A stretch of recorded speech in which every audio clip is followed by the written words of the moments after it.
Hello dear student, आज हम लोग लेक्चर 5 में पढ़ेंगे यूनिट 3 है बेटा, electrical supply system and Motors. ठीक है, यानी इसमें बेसिकली हमको बेटा पढ़ना ये है कि इलेक्ट्रिकल सप्लाई सिस्टम क्या होते हैं, कैसे होते हैं, किस प्रकार से करते हैं सप्लाई हम, डिस्ट्रीब्यूशन, और मोटर्स के बारे में जनरली हम लोगों को पढ़ना है। देखिए बेटा, सबसे पहले हम लोग फर्स्ट टॉपिक पढ़ते हैं, type of electrical supply system. यानी कहने का मतलब कि जो सप्लाई करने का जो तरीका है, कितने प्रकार का है सिस्टम। ठीक है, सप्लाई सिस्टम। तो देखिए, वितरण प्रणालियाँ यानी सप्लाई सिस्टम वोल्टेज के आधार पर वितरित प्रणालियों के अग्र के दो भागों अर्थात वर्गों में विभाजित किया जाता है। पहला जो होता है जनरेटिंग स्टेशन। देखिए बेटा, जनरेटिंग स्टेशन क्या होता है? जनरेटिंग स्टेशन वो स्टेशन होता है जहाँ पे हमारा क्या लगा होता है, अल्टरनेटर लगा होता है, मतलब जनरेटर का पूरा सिस्टम वहाँ पे एस्टेब्लिश रहता है। उसी जिस स्टेशन पे जनरेटर हमारा एस्टेब्लिश रहता है या वहाँ पे रहता है, तो हम उसी को क्या बोलते हैं, उस स्टेशन को हम लोग बोलते हैं जनरेटिंग स्टेशन। ठीक है, तो इसको हम जनरेटिंग को बोलते हैं प्राथमिक वितरण प्रणाली। ठीक है, जनरेटिंग स्टेशन से विद्युत शक्ति के प्रायः 33 किलो से 800 किलोवाट तक की वोल्टेज पर संचारण लाइनों द्वारा विभिन्न स्थानों पर स्थापित उपकेंद्रों तक पहुंचा। देखिए क्या होता है कि सबसे पहले मेन स्टेशन जो होता है, जिसको हम लोग जनरेटिंग स्टेशन बोलते हैं, ठीक है, वहाँ पे क्या होता है कि हम बिजली पहले प्रोड्यूस होती है, पैदा होती है, हम उसको क्या करते हैं कि स्टेप ऑफ ट्रांसफ़र यूज करते हैं। देखिए बेटा, स्टेप ऑफ ट्रांसफ़र होता क्या है? स्टेप ऑफ ट्रांसफ़र वो ट्रांसफ़र होता है जो लो पावर से हाई पावर में कन्वर्ट करे। हम लोग जानते हैं पी क्या होता है, वी आई कॉस फाई।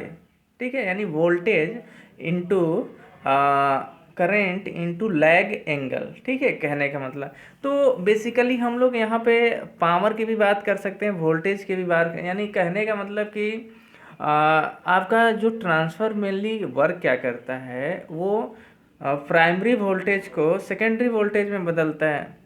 ठीक है, अब देखिए इसमें होता क्या है स्टेप अप ट्रांसफार्मर में कि आपका जो वोल्टेज है प्राइमरी वोल्टेज से सेकेंडरी वोल्टेज ज़्यादा होता है। इसी को हम लोग बोलते हैं स्टेप अप, यानी कम से ज़्यादा जब वोल्टेज होता है तो उसी ट्रांसफार्मर को हम लोग क्या कहते हैं, स्टेप अप ट्रांसफार्मर। ठीक है, अब देखिए विभिन्न स्थानों पर स्थापित उपकेंद्रों तक पहुंचाया जाता है। यानी मेन केंद्र क्या हो गया, जनरेटिंग स्टेशन, फिर सब स्टेशन यानी उपकेंद्र, यानी फिर उससे अब जैसे देखिए हम लोग जनरेटिंग स्टेशन पे मतलब मैक्सिमम स्टेप अप ट्रांसफार्मर इसलिए लगाते हैं कि जैसे मान लीजिए किसी चीज़ का फ्लो हो रहा है, जैसे एग्जांपल देखिए समझने के लिए छोटा सा एग्जांपल लीजिए कि हम जनरेटिंग वोल्टेज में स्टेप अप का यूज करते हैं। जैसे मान लीजिए किसी पाइप से पानी आ रहा है, ठीक है, तो आप जैसे डिलीवरी पाइप जो होती है आप खेतों में सींचते हैं, इसलिए हमने एग्जांपल लिया कि आपको अच्छा समझ में आएगा। तो जैसे मान लीजिए 1 किलोमीटर तक पाइप है, तो आप देखे होंगे जनरली कि कहीं पाइप में छिद्र हो जाता है, कहीं ज़्यादा छिद्र हो जाता है, कहीं कम छिद्र हो जाता है, कहीं आपका पाइप में ज्वाइंट होता है। ऐसा तो है नहीं कि 1 किलोमीटर तक सिंगल पाइप होगी। ठीक है, तो होता क्या है कि हमारी जो वाटर एनर्जी है कुछ छिद्र के थ्रू ख़त्म हो जाती है और कुछ ज्वाइंट पे ख़त्म हो जाती है। तो मतलब जो हमारा पंप इंजन जो होता है, वाटर पंप जितना इनपुट देता है, हमें लास्ट में उतना आउटपुट नहीं मिल पाता है। इसी तरह इसमें भी क्या होता है, इस सप्लाई सिस्टम में भी क्या होता है कि हम जनरेटिंग स्टेशन पे ट्रांसफ़र अप लगाते हैं, स्टेप अप, ताकि वोल्टेज हाई हो, तभी तो जाते जाते जाते जाते सब स्टेशन पे क्या होगा, वो आपका डाउन हो जाएगा। इसलिए कि देखिए, जैसे ठंडियों के दिनों में देखिए आप ट्रांसमिशन लाइन पे देखिएगा, जो बड़ी बड़ी ट्रांसमिशन लाइन है वो क्या होता है, चड़चड़ाने लगती है, चड़चड़ाहट की, कॉन्ट्रैक्शन की आवाज़ आती है। होता क्या है एक्चुअली कि जो आयंस होते हैं, वोल्टेज जो चलता है वो हमारे किसी भी मेटल के सरफेस पे ही चलता है। जो वोल्टेज प्रॉपर्टी है वो सरफेस प्रॉपर्टी है, यानी वायर के चारों तरफ सरफेस पे रन करती है। तो होता क्या है कि अब इसके चारों ओर जितनी हवाओं के, एयर्स के, पार्टिकल्स के जो एटम हैं वो आयोनाइज्ड हो जाते हैं। आयोनाइज्ड होने के कारण क्या होता है, उनमें खिंचाव पैदा होता है, और खिंचाव की वजह से एक फोर्स लगता है, और उस फोर्स इतनी तेज़ी से लगती है तो उसी से हमको चटपट चटपट की आवाज़ आती है। कभी आप जो हाई ट्रांसमिशन लाइन होती है आप उसके नीचे कभी गुजरिए तो आपको चटचटाहट की आवाज़ सुनाई देगी जाड़े के दिनों में, जब आपकी ठंड या फॉग ज़्यादा होती है उस समय। ठीक है।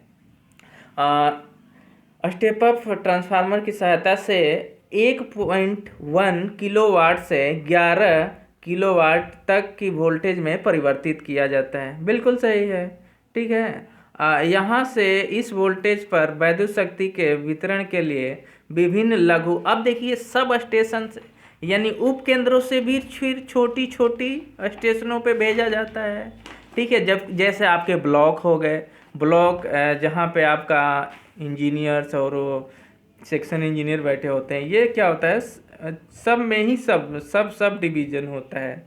ठीक है। शक्ति के विभिन्न लघु उपकेंद्रों तथा विपुल प्रदाय उपभोक्ता तक पहुंचाया जाता है। यानी अब क्या होता है, यहाँ से जो ब्लॉक से चलते हैं आपके, वो सीधे क्या होता है, आपके घरों में पहुंचाया जाए।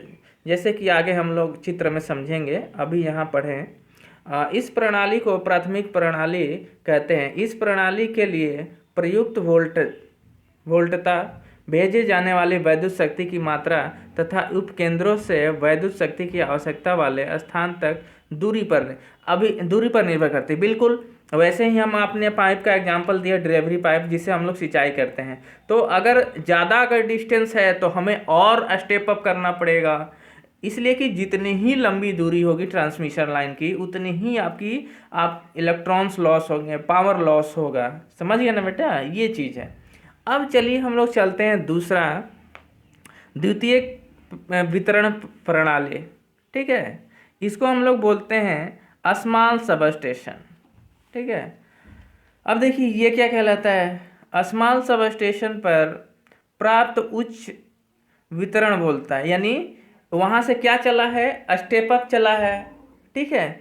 तो वहाँ पे पुनः उसको क्या करते हैं, अब भाई मान लीजिए जैसे 8 या 700 किलो वोल्ट उतनी अगर वोल्टेज आती है तो हम उसको क्या करते हैं, संभाल नहीं सकते हैं, न कहीं यूज कर सकते हैं। तो हम उसको करते क्या है बेटा, कि उसको स्टेप डाउन, यानी ट्रांसफार्मर कितने, 2 प्रकार के हो गए, 2 प्रकार के। कौन कौन सा ट्रांसफार्मर, एक स्टेप डाउन और दूसरा स्टेप अप। स्टेप अप क्या करता है, लो वोल्ट से हाई वोल्ट में कन्वर्ट करता है, और आपका जो स्टेप डाउन क्या है, हाई वोल्टेज को लो वोल्टेज में कन्वर्ट करता है।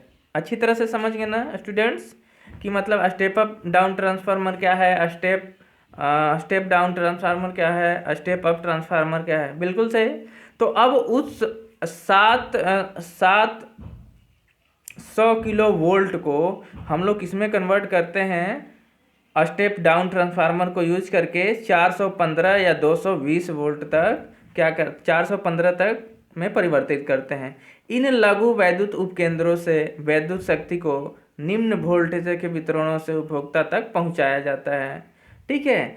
अब क्या है, जैसे देखिए अब हम लोग चित्र से समझेंगे। देखिए वैद्युत शक्ति के विवरण की इस प्रणाली को द्वितीय प्रणाली वितरण भी कहा जाता है। बिल्कुल सही। यानी जो हमारे घर में बिजली आती है, हम जहाँ से अपना मीटर कनेक्शन लेते हैं, वो जो कनेक्शन होती है या सिस्टम होता है, वो हमारा क्या होता है, सेकेंडरी सिस्टम होता है। ठीक है बेटा। अब चलिए देखिए, अब बेटा यहाँ पे देखिए, अब ये क्या है, जनरेटिंग स्टेशन। ठीक है। ठीक, बिल्कुल सही है बेटा।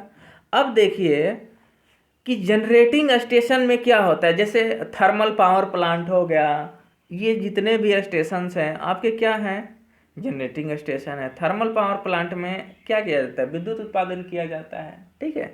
तो वो हम जनरेटिंग स्टेशन से जानते हैं। वहाँ पे क्या होगा, 13 kV 12 kV तक ही, ठीक है। अब क्या होगा कि हम यहाँ पे देखिए, आपने देख रहे होंगे कि जस्ट जनरेटिंग स्टेशन के बगल में ये ट्रांसफार्मर लगा है। ये देखिए इधर साइड, दोनों साइड कूलिंग सिस्टम लगा है, ऐसे सी टाइप में और डी टाइप में। तो स्टेप अप ट्रांसफार्मर क्या करता है, अब इसको पहले कितना था, 13 kV, ठीक है, यानी 13,000 वोल्ट। अब 13,000 वोल्ट को कितने में बदलेगा, यानी 5 लाख वोल्ट में बदलेगा। अब ये 5 लाख वोल्ट ट्रांसमिशन लाइन के थ्रू आएंगी स्टेप डाउन ट्रांसफार्मर तक। देखिए क्लियर पिक देखिए, यानी यहाँ से स्टेप अप ट्रांसफार्मर से आएगी आपकी वितरण होते हुए, ठीक है, ये आएगी स्टेप डाउन। तो ये जो हो गया प्राइमरी डिस्ट्रीब्यूशन सिस्टम है, समझे बेटा, चलिए, या प्राइमरी ट्रांसमिशन सप्लाई है। अब यहाँ से स्टेप डाउन से क्या होगा बेटा, अब हमारा कितना हो जाएगा, देखिए यहाँ पे कितना था, प्राइमरी में कितना था, 500 kV, ठीक है। 500 kV से हम लोग कितना कर दिए हैं, 132 वोल्ट, 32 वोल्ट, 66 kV और 11 kV में हम लोग क्या कर दिए, परिवर्तित कर दिए, ठीक है।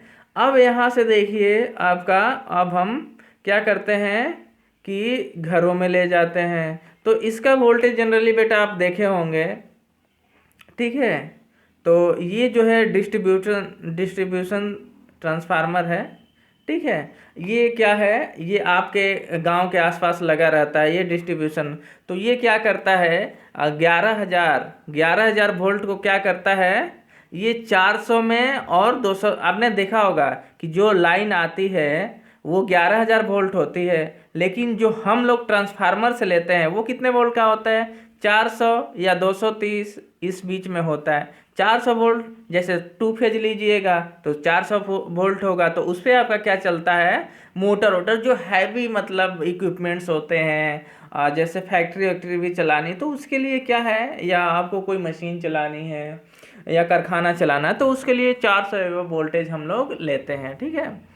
और 230, 240, 250 तक, 300 तक ये घरेलू यूज में, जैसे रेफ्रिजरेटर हो गया, बल्ब हो गया, हीटर हो गया, गीजर हो गया, वॉशिंग मशीन हो गया, इस टाइप की चीज़ें आपने समझा बेटा अच्छी तरह से। मैं आशा करता हूँ कि आप इसको अच्छी तरह से समझ गए होंगे, ठीक है बेटा। चलिए अब हम लोग चलते हैं, सेकेंड टॉपिक है आपका सिंगल लाइन डायग्राम, ठीक है बेटा। सिंगल लाइन डायग्राम, ये देखिए बेटा एक्चुअली कुछ होता नहीं है सिंगल लाइन डायग्राम, पहले हम पढ़ लेते हैं फिर इसके बाद आपको डिस्क्राइब कर देंगे, ठीक है। Single line diagram,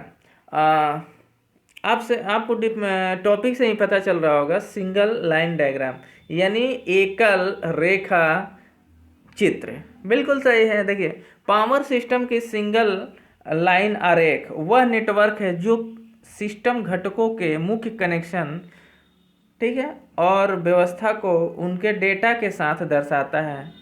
power system के सभी घटकों को एक लाइन पर आरेख दिखाना आवश्यक नहीं है। उदाहरण के लिए सर्किट ब्रेकर को लोड फ्लो अध्ययन में नहीं दिखाया जाता है या दिखाना चाहिए, लेकिन एक सुरक्षा अध्ययन के लिए आवश्यक है कि सिंगल लाइन आरेख में सिस्टम घटक आमतौर पर उनके प्रतीकों के रूप में तैयार किया जाता है। जनरेटर और ट्रांसफार्मर कनेक्शन, स्टार डेल्टा तथा तटस्थ अर्थिंग। देखिए बेटा ये देखते होंगे कि एक स्टार की तरह बना है, इसमें कनेक्शन हुआ है ये, ठीक है। तो जी देखिए जो आपका जी है ये क्या है, जनरेटर है, ठीक है। आप जैसे ये ब्लॉक देख रहे होंगे आयताकार, ये आपका क्या है, कुछ नहीं, सर्किट ब्रेकर है। सर्किट ब्रेकर का मतलब जैसे आपका जो स्विच होता है ना बेटा, वो सर्किट ब्रेकर होता है, सर्किट को ब्रेक कर देता है, फिर लाइट नहीं, करंट नहीं पास करते हैं। तो वो जो आपका जो स्विच होता है उसको हम किस नाम से जानते हैं, सर्किट ब्रेकर के नाम से।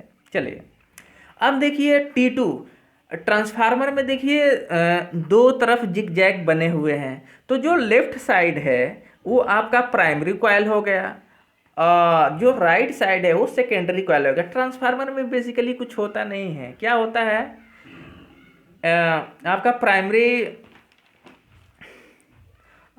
कॉइल होती है और सेकेंडरी कॉइल होती है, और इसमें क्रोड होते हैं। और इसका जो कहते हैं ना कि वोल्टेज या करंट कैसे, तो एक होता है बेटा इसमें सेल्फ स्वतः म्यूचुअल इंडक्शन। ठीक है, इसमें म्यूचुअल इंडक्शन होता है, तब ये क्या होती है, फ्रीक्वेंसी एक से दूसरे को।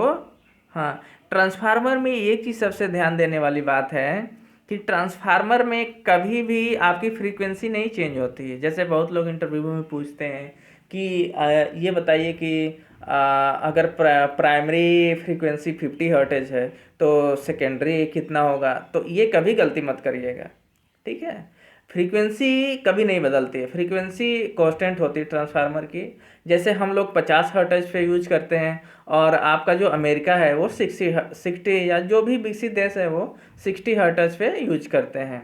ठीक है, वैसे ही आप चलिए ये देख रहे होंगे कि फिर इसके बाद आप इधर वाला T2 देखिएगा 2 ब्लॉक के बाद, तो वो भी ट्रांसफार्मर है। फिर यहाँ पे देखिए तो ये आपका मोटर लगा हुआ है।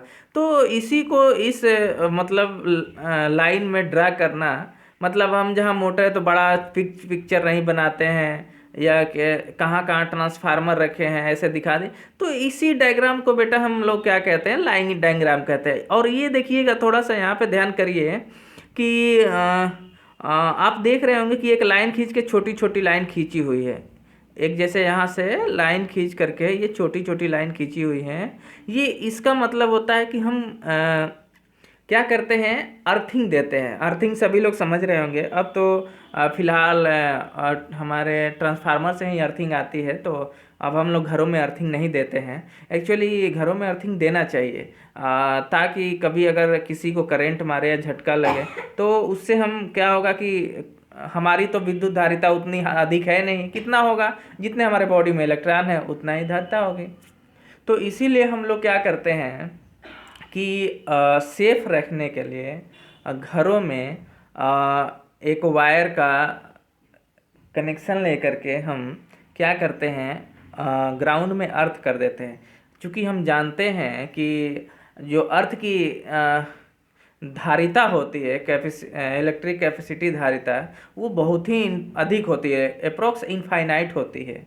अगर इनफाइनाइट नहीं होती तो आप सोचिए कि सभी लोग मतलब अपने अपने कंपनियों, घरों में, टावरों में अर्थिंग दिए हैं, हम पृथ्वी पे चलते भी हैं। अगर इनफाइनाइट नहीं होती तो पता चलता कि हम चलते चलते ही लुढ़क गए। ठीक है ना, तो इसलिए उसकी कैपेसिटी जो होती है, इलेक्ट्रिक कैपेसिटी बहुत, धारिता बहुत अधिक होती है। इसलिए सभी जगह लगभग अर्थिंग दिए हुए हैं। अगर ऐसे होता, इनफाइनाइट नहीं होती, तो हमें कहीं ना कहीं पृथ्वी पे हम चलते रहते हैं, हमको वहाँ पे तुरंत करंट बिजली मार देती। ठीक है ना, समझ गए ना बेटा, ये चीज़ है। चलिए अगर ठीक है, इसको समझ लीजिए। अगला बेटा हम लोग टॉपिक चलेंगे, loss in electrical power distribution system. ठीक है, देखिए कोई भी चीज़ें करिए उसमें हानियाँ जरूर होना है। ठीक है, बिना हानियाँ के चीज़ें वो पॉसिबल नहीं है। आप भी यहाँ पढ़ने आए हैं, पढ़ने के साथ साथ बहुत सारी हानियाँ भी होंगी। जैसे पढ़ने में पैसा लगेगा, रहने में टाइम लगेगा, तो बहुत सीरियस कुछ चीज़ें पाने के लिए कुछ चीज़ें तो खोना पड़ता है। तो उसी प्रकार देखिए टॉपिक 3 हम लोग देखते हैं बेटा कि loss in electrical power distribution system. ठीक है, वैद्युत शक्ति वितरण प्रणाली के दोष निम्न हैं। बाहरी वैद्युत प्रदोष, एक्सटर्नल इलेक्ट्रिकल फॉल्ट। जैसे जो वैद्युत उपकरण प्रणाली से संलग्न मशीनों, उपकरणों, औजारों, बाह्य अंगों में उत्पन्न होता है और सामान्य रूप से स्पष्ट दिखाई देता है, वह बाह्य दोष कहलाता है। जैसे सिरोपरि लाइन का प्रदोष। ठीक है, जैसे देखिए कहीं कहीं क्या होता है कि नट बोल्ट ढीले होते हैं, आपकी बैटरी, जैसे देखिए बैटरी में क्या होता है कि धीरे धीरे कहीं भी ले लीजिए, अगर देख लीजिए बटन आपका क्या है अस्पार्क कर रहा है, तो वो धीरे धीरे अस्पार्क कर रहा है, आपको पता नहीं चल रहा है या चल भी रहा है, तो धीरे धीरे क्या होगा कि उसको हीट एनर्जी होते होते क्या हो जाएगा, हीट हीट बराबर क्या होता है I²RT।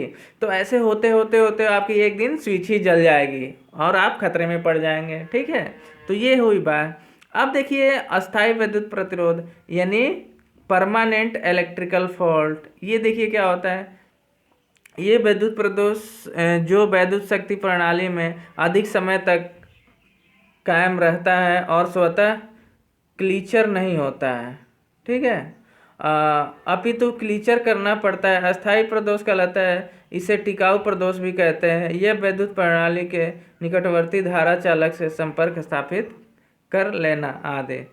अस्थायी विद्युत प्रदोष वह प्रदोष जो विद्युत प्रदोष प्रणाली में थोड़े समय के लिए कायम रहता है। ठीक है, यह स्वतः ही साफ हो जाता है। यह प्रदोष इसे क्षणिक प्रदोष भी कहते हैं। आंधी तूफान या झटकों से विद्युत शक्ति संचारण वितरण लाइनों में परस्पर क्या कटराना या टकराना, उड़ते हुए पक्षियों का लाइन चालकों से टकराना, तो ऐसे क्या होता है बेटा कि मतलब हमारी एनर्जी लॉस होती, वोल्टेज लॉस होती है। ठीक है, तो ये सभी क्या है, प्रदोष हैं। अब देखिए सममिति, ठीक है, वैद्युत प्रदोष, यह प्रदोष जिसमें उपस्थित वैद्युत शक्ति प्रणालियों के सभी कला तारों में धारा का मान समान रहना। ठीक है, प्रदोष में सिमेट्रिकल फॉल्ट कहलाता है, जैसे त्रिकला खुला पथ जिसको हम लोग स्टार डेल्टा कहते हैं। ठीक है, अब हम लोग असीमित वैद्युत प्रदोष समझें। वह वैद्युत प्रदोष जिसकी उपस्थिति में वैद्युत शक्ति प्रणाली के सभी कला तारों, देखिए कला मीन्स क्या होता है, फेज होता है। ठीक है, जैसे जितने तार होंगे उतने हम क्या कहेंगे, फेज कहेंगे। ठीक है, जैसे कभी कभी देखिएगा बेटा, आपको लिखने देखे हुए मिलेगा कि 3 वायर 3 पेज। ठीक है, जैसे हम लोगों के घरों में क्या होता है, जैसे जो हमारे घर में आते, तो आप देखे होंगे कि पोल पे आपके जो 11,000 वोल्ट पोल रहता है, उस पे 4 वायर आती हैं, तो 3 आपका क्या होता है, फेज होता है, और 1 वायर आता है, यानी 3 फेज और 1 वायर, या 1 वायर 3 फेज। वायर जो होता है अर्थिंग से रिलेटेड रहता है। ठीक है, तो 5th नंबर देखेंगे, वह वैद्युत प्रदोष जिसकी उपस्थिति में वैद्युत शक्ति प्रणाली के सभी कला तारों में धारा का मान समान नहीं रहता है। ठीक है, असममित प्रदोष या असिमेट्रिकल फॉल्ट कहलाता है, जबकि क्या होना चाहिए, समान होना चाहिए। कभी कभी जैसे असीमित वैद्युत का प्रदोष का एग्जाम्पल देखना है, सबसे बढ़िया एग्जाम्पल देखना है, तो आपके मतलब जहाँ पॉलिटेक्निक आप जहाँ पढ़ रहे हैं, आपका जहाँ घर है, आप वहाँ पे देखिएगा कि कभी कभी क्या हो जाता है कि उसके घर की लाइट बहुत बढ़िया जल रही है, एकदम बढ़िया वोल्टेज मिल रहा है, और उसी मतलब दूसरे फेज में किसी का अगर कनेक्शन है तो उसकी लाइट एकदम धीमी जलती है, तो यही कहलाता है असममित वैद्युत प्रदोष। ये नहीं होना चाहिए, नहीं सबके घर में बढ़िया उजाला होना चाहिए ना, तो ये होता है हमारा असममित वैद्युत प्रदोष। ठीक है, जैसे एकल द्विकल को खुले पाथ प्रदोष को द्विकल लघुपथ में प्रदोष एकल आयोजन करता है। अब बेटा हम लोग पढ़ेंगे टॉपिक 4 पढ़ेंगे। ठीक है, क्या है, ट्रांसफार्मर टैरिफ स्ट्रक्चर। ठीक है, देखिए तो बेटा ट्रांसफार्मर टैरिफ स्ट्रक्चर केवल 2 प्रकार के होते हैं, सरल दर टैरिफ और समदर। ठीक है, सरल मतलब साधारण, समदर मतलब एक समान। ठीक है, तो पहला देखते हैं बेटा इसमें सरल दर ट्रैफिक। प्रस्तुत ट्रैफिक उपभोक्ता द्वारा उपयोग की गई वैद्युत इकाइयों पर प्रत्यक्ष निर्भर करता है, इसलिए इस टैरिफ के अंतर्गत प्रदायक प्रत्यक्ष उपभोगित वैद्युत ऊर्जा के आधार पर उपभोक्ता से वैद्युत ऊर्जा की वसूल करता है। वैद्युत ऊर्जा के प्रति यूनिट की कीमत ज्ञात करने के लिए निम्न सूत्र का प्रयोग किया जाता है। ठीक है, क्या करेंगे, जैसे पर यूनिट ज्ञात करना है तो वार्षिक नियत प्रभार प्लस वार्षिक चल प्रभार उपभोक्ता द्वारा उपयोग किए गए कुल वैद्युत इकाइयाँ। ठीक है, समझ गए बेटा। अब चलिए इसके गुण देखिए टैरिफ के। ठीक है, सरल दर ट्रैफिक के गुण। ट्रैफिक निर्धारण की यह विधि अति सरल व सुगम है, इसलिए साधारण व्यक्ति भी इसे समझ सकता है। बिल्कुल सही है। इसका बिल बनाने में कम समय लगता है क्योंकि इसका परिकलन अति सरल होता है। दोष क्या है इसका, यह भी देख लीजिए कि विभिन्न श्रेणी के उपभोक्ताओं के लिए प्रति वैद्युत इकाइयों की कीमत एक समान होने के कारण बिजली उपभोग करने के प्रोत्साहन नहीं मिलता है इस टैरिफ में प्रति विद्युत। ठीक है, यानी कहने का मतलब कि जैसे मान लीजिए आपके यहाँ लोड हो जा रहा है 2 किलोवाट का या 3 किलोवाट का, कहने का मतलब समझ रहे हैं ना। और किसी के यहाँ केवल एक बल्ब चलता है तो उसके यहाँ 1 किलोवाट का भी महीने में लोड नहीं है, तो यानी उसका भी हमारी बातों को ध्यान से सुनिएगा। ठीक है, समझने के लिए कि जैसे मान लीजिए किसी का बड़ा घर है, कूलर है, टीवी है, फ्रिज है, तो उसके महीने का जो टोटल है 3 किलोवाट तक चला जाता है लोड। कहने का मतलब हमारी समझिए। ठीक है, और एक जिसके यहाँ केवल एक बल्ब लगा है, ठीक है, तो अब बताइए उसके यहाँ 300-400 मीटर की रीडिंग 300 यूनिट है, 100 यूनिट, इसके यहाँ जो गई यूनिट तो सेम नहीं रहेगा।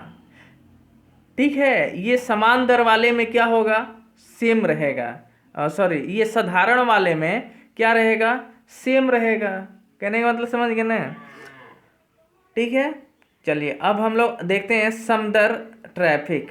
ठीक है, प्रस्तुत ट्रैफिक उपभोक्ताओं के वैद्युत भार परिवेशन की प्रकृति पर निर्भर करता है। इसमें शक्ति भार, ठीक है, यानी पावर लोड, वहीं किलोवाट लोड। परिवेशन के लिए वैद्युत ऊर्जा की दर कुछ कम तथा प्रकाश व पंखे के लिए वैद्युत ऊर्जा की तरह कुछ अधिक रखी जाती है। घरेलू वैद्युत भार का ट्रैफिक उच्च होती है क्योंकि प्रकाश संबंधी घरेलू वैद्युत भार का